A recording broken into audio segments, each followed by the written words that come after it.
2015, you were divorced. You separated your property. She paid the premiums from 2012 to 2015, and then she threw the policy in the trash. Okay. She got rid of it, and you took it over, and she had no interest in that policy, and if you, heaven forbid, keeled over in the street and died, she would get nothing. Yes.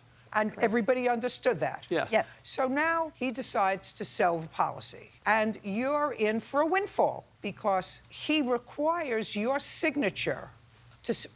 Put your hand down. So far, you're not losing. I'm so sorry. far, you're not losing. So far, what I'm saying is pretty much on target. Yes.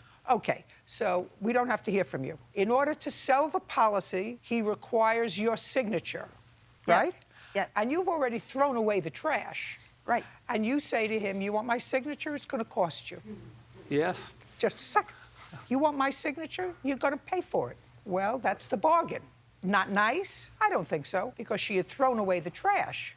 So now we're going to pick it up, because what you say is when he sold the policy, you had agreed on one figure that he would give you, which was $18,000 and some odd dollars. And what he actually gave you from the policy, which was a windfall for you, which you never expected to get, was $12,000 some odd dollars. So you're suing him for the other money that he had agreed to pay you. Do you understand? Yes. I understand. You understand? Could I fill you in? understand? Yes. You have to understand. You're in a very unsympathetic position. Okay. You may be right, but what you did was say to him, listen, I threw this away. You took it over. I didn't expect anything. I knew you were going to change the beneficiary to your 5 children. And now, because of some technicality, you need my signature to sign off. So you're going to give me money. And I'm going to tell you how much money I want. I didn't do that. Oh, you didn't? Great. No.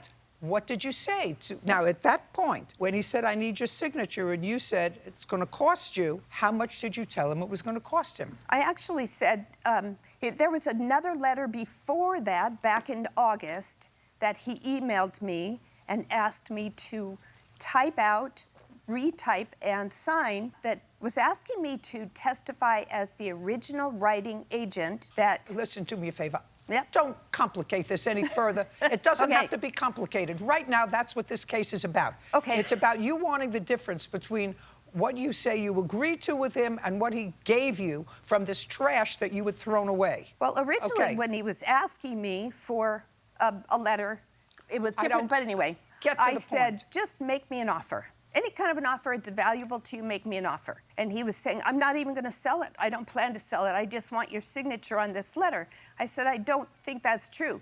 We talked for half an hour, and I convinced him that he could get tens of thousands of dollars by selling the policy, and he kept saying, no, I'm not going to. You're convincing an insurance salesman, because that's what he does for a living. He doesn't. He sells health insurance. Just a second. You convincing a guy who sells insurance that he would be better off to sell the policy? Yes. And give you a couple of bucks. And I said, just just a make me second, an offer. and give you a couple of bucks. Yeah. Make an offer. That's all I said. Whatever. Make me an offer. Just a second. And what did he say? No. So he said no. So he gave you a gift of $12,000? No, that was later.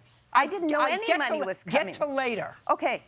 I Get did not to later. actually... I'm not interested in before. I'm interested in the conversation you had. In the conversation, About... we never had a figure.